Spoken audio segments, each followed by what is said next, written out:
É isso aí, gente. A gente viu ali um perdão que foi extremamente impactante e agora nós vamos ver um milagre impactante. Abra comigo aí em João capítulo 9, tá? Qual que é o contexto dessa situação aqui? Jesus estava no templo e ele tinha dito com todas as letras para os judeus: Eu sou Deus. E aí no final do capítulo 8, os homens ficaram loucos com Jesus e eles pegaram em pedras para apedrejar Jesus, que sai correndo do templo e no meio do caminho ele encontra um cego. Tá? Então, abra sua Bíblia aí, eu quero ler a partir do versículo 1 do capítulo 9. Ao passar, Jesus viu um cego de nascença. Seus discípulos lhe perguntaram: Mestre, quem pecou? Este homem ou seus pais, para que ele nascesse cego? Disse Jesus: Nem ele nem seus pais pecaram, mas isso aconteceu para que a obra de Deus se manifestasse na vida dele. Enquanto é dia, precisamos realizar a obra daquele que me enviou. A noite se aproxima, quando ninguém pode trabalhar. Enquanto estou no mundo, sou a luz do mundo. Tendo dito isso, cuspiu no chão, misturou a terra com saliva e aplicou aos olhos do homem. Então lhe disse: Vá lavar-se no tanque de Siloé, que significa enviado. O homem foi, lavou-se e voltou vendo.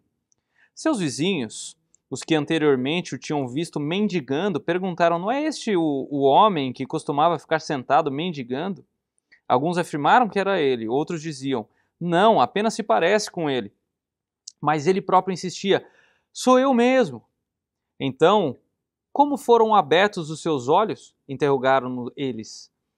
Ele lhe respondeu: O homem chamado Jesus misturou terra com saliva, colocou-a nos meus olhos e me disse que fosse lavar-me em Siloé. Fui, lavei-me e agora vejo. Eles lhe perguntaram: Onde está esse homem? Não sei, disse ele.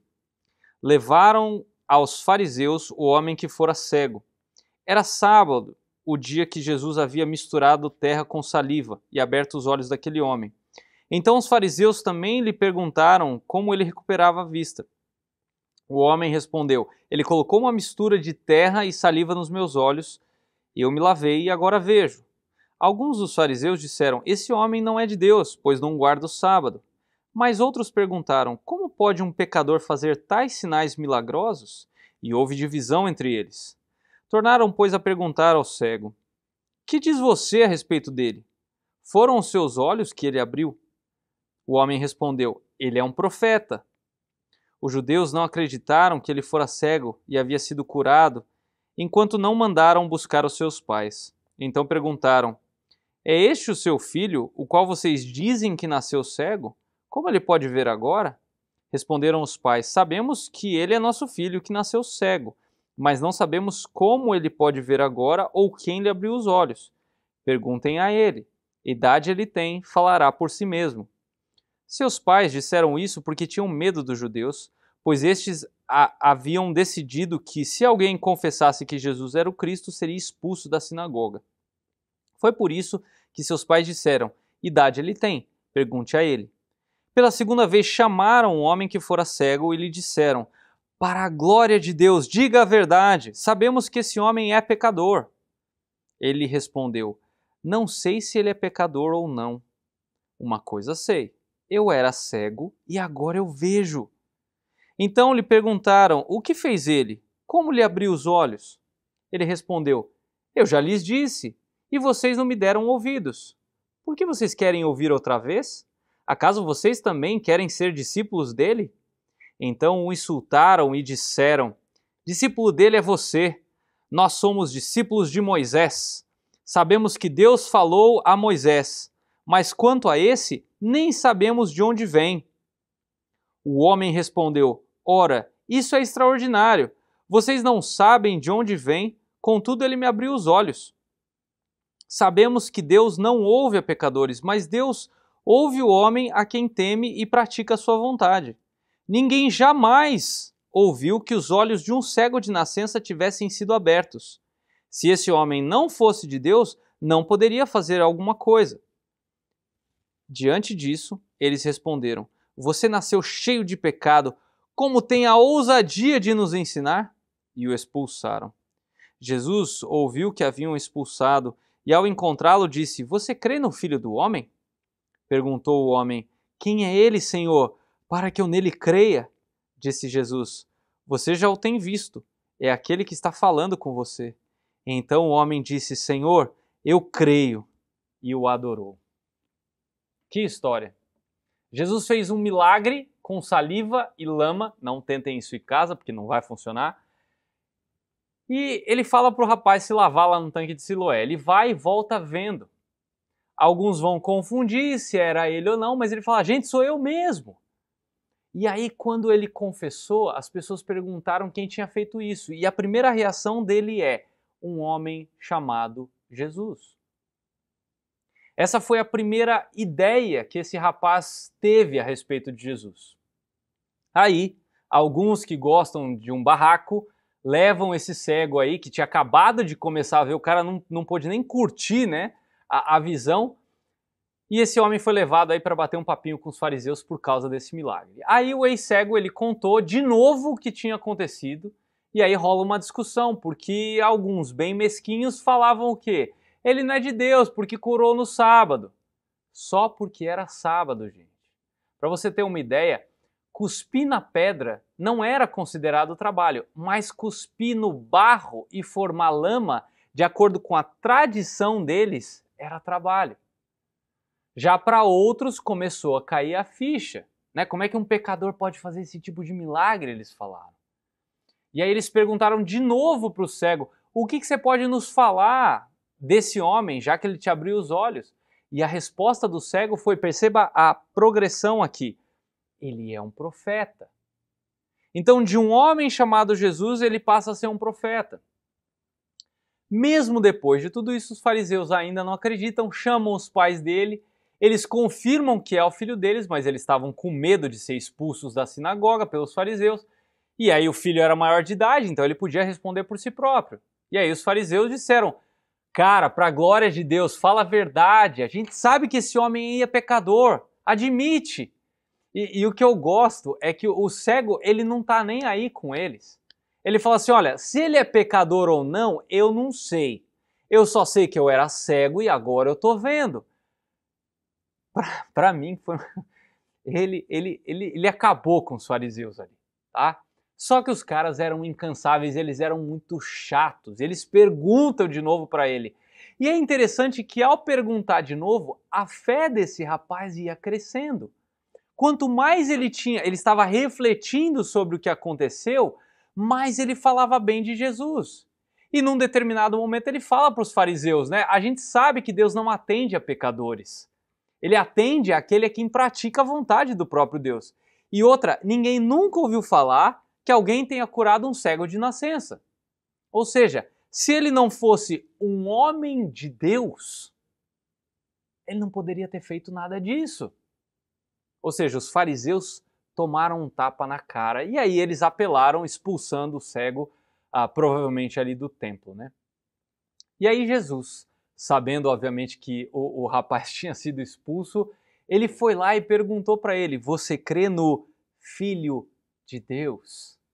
E ele é bem rápido, provavelmente por reconhecer a voz, né, de Jesus. Um cego, ele tem o ouvido muito apurado, né, pela falta de visão. Então provavelmente ele reconheceu a quem estava falando com ele, né? Quem é ele para quem eu creia? E aí parece que Jesus é meio irônico e falou: meu querido, você está falando com o próprio. E aí vem a parte mais fantástica para mim: Senhor, eu creio. Ele cai de joelhos ali, se humilhando e adorando, agradecendo a Jesus. Que dia para esse homem, gente! Dá para imaginar? Primeiro, ele enxerga pela primeira vez. E depois ele acaba com os fariseus, coisa que pouca gente conseguia fazer. E depois ele ainda recebe a salvação do próprio Senhor Jesus. Lembra das palavras de Jesus, né? Que a glória de Deus ia ser manifesta, quando ele fala isso antes de acontecer toda a situação, quando ele fala isso para os discípulos. E aí vem os versículos 39 a 41, dá uma olhadinha aí comigo. Disse Jesus: eu vim a esse mundo para julgamento, a fim de que os cegos vejam e os que veem se tornem cegos. Alguns fariseus que estavam com ele ouviram-no dizer isso e perguntaram: acaso nós também somos cegos?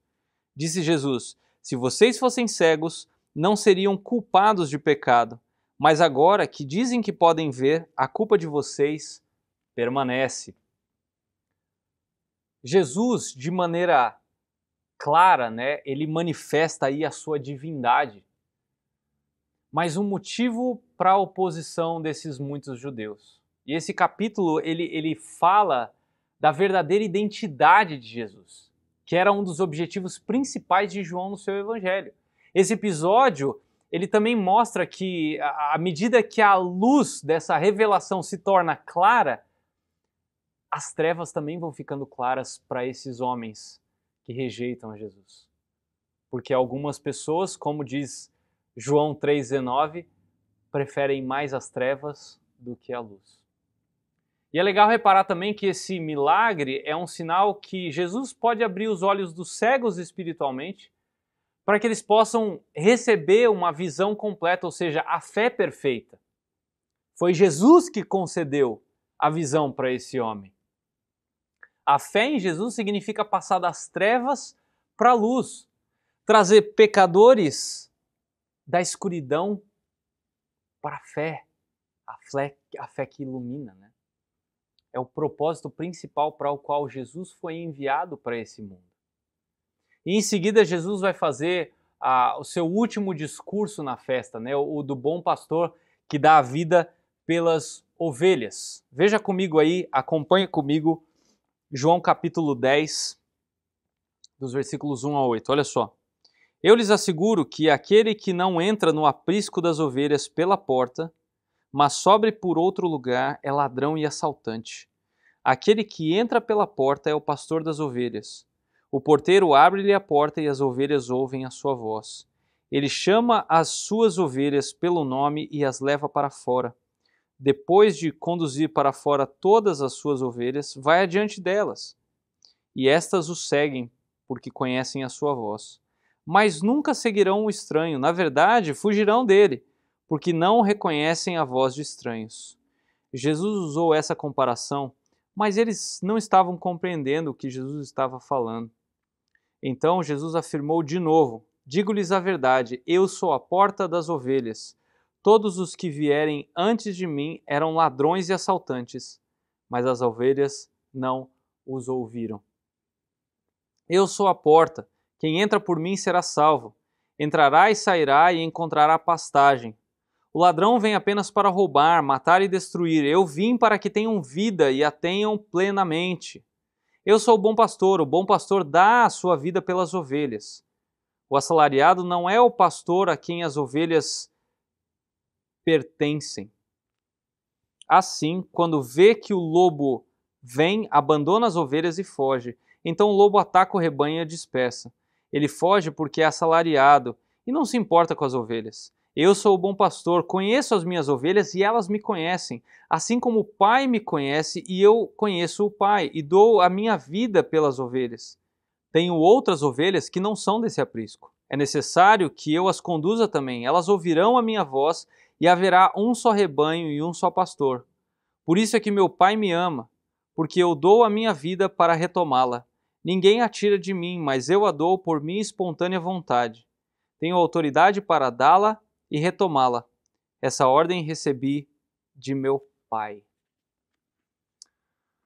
O pastoreio é algo comum no Oriente, algo familiar para todas essas pessoas. E aí a comparação fica lógica, de que os seres humanos, como criaturas que dependem do seu Criador, são como as ovelhas que dependem do seu pastor.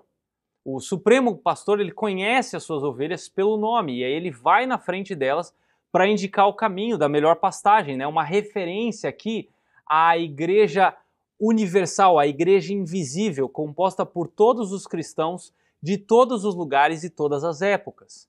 Mas também não tem como não pensar nos pastores humanos, também que devem andar à frente das suas ovelhas, né? Dos seus rebanhos, servindo as suas ovelhas, protegendo as suas ovelhas e guiando as suas ovelhas. E aí vem a primeira figura, né? A metáfora da porta ou do portão. É interessante que Jesus ele entrou pela porta que João Batista abriu. E aí o próprio Cristo se torna a porta, né? E essa porta permanece aberta a todos os que se apresentarem e entrarem, no caso do versículo 9, né? Entrarem por mim. As instruções elas são claras de que o entrar no aprisco tem que ser só por Jesus. É por fé nele, como grande mediador entre Deus e o ser humano. E a partir disso, quem entra pela porta faz parte do rebanho do bom pastor. E por fim, obviamente, vem essa figura do bom pastor para contrastar com os maus ou os pseudo-pastores que estavam enganando as ovelhas de Deus. Aliás, os objetivos desses pseudo-pastores, né, desses impostores, são objetivos egoístas, destrutivos, enquanto Jesus veio para nos dar vida e não tirar a nossa vida.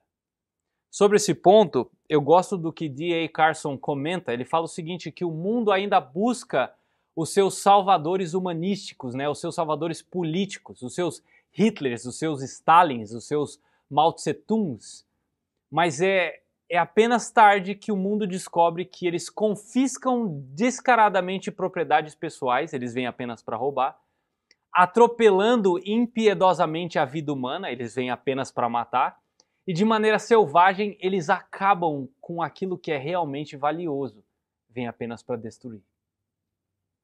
É interessante também que muitas passagens do Antigo Testamento mostram o castigo a pastores de Israel que falharam no seu pastoreio.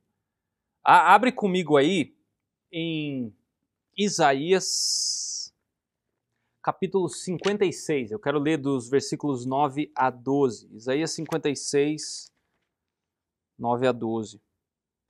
Venham todos vocês, animais do campo, todos vocês, animais da floresta, venham comer.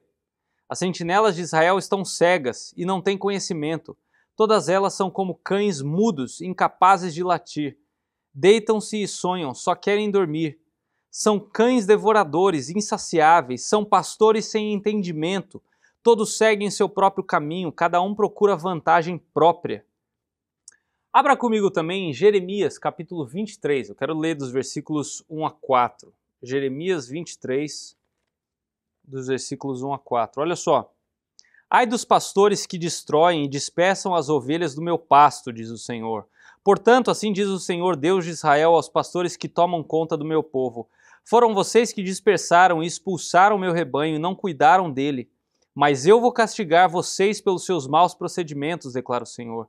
Eu mesmo reunirei os remanescentes do meu rebanho de todas as terras para onde os expulsei e os trarei de volta à sua pastagem, a fim de que cresçam e se multipliquem.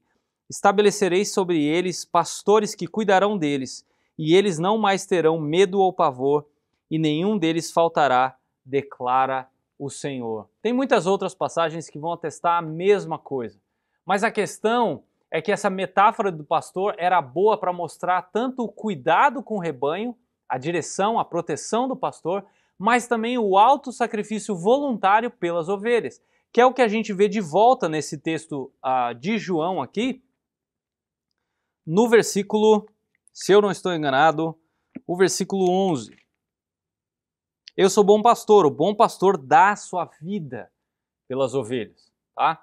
E duas características são especialmente marcantes aí, destacadas, né, no caráter do bom pastor. O primeiro é o seu sacrifício perfeito, que a gente vê dos versículos de 11 a 13, tá? E a gente tem o contraste, né? Repara que o bom pastor dá a vida pelas ovelhas e aquele que não é o bom pastor, ele foge quando o lobo ataca o rebanho. Olha a diferença, tá? O segundo é o seu conhecimento perfeito, dos versículos 14 e 15. Ele conhece as ovelhas, assim como o Pai me conhece, eu conheço o Pai e eu dou a vida pelas ovelhas, né? Ele enfatiza isso de novo. E esse conhecimento, ele se estende além da visão do ser humano, que é o que o versículo 16 mostra, né? Eu tenho outras ovelhas que não são desse aprisco. Os judeus ali não estavam captando isso aqui, mas Jesus sim, ele sabe quem inclusive são essas ovelhas, tá? E um parênteses aqui é sobre justamente essa expressão do versículo 16, outras ovelhas. Essa expressão diz respeito aos gentios, fora do aprisco de Israel, que creriam em Jesus. Essas ovelhas, junto com aqueles que creram,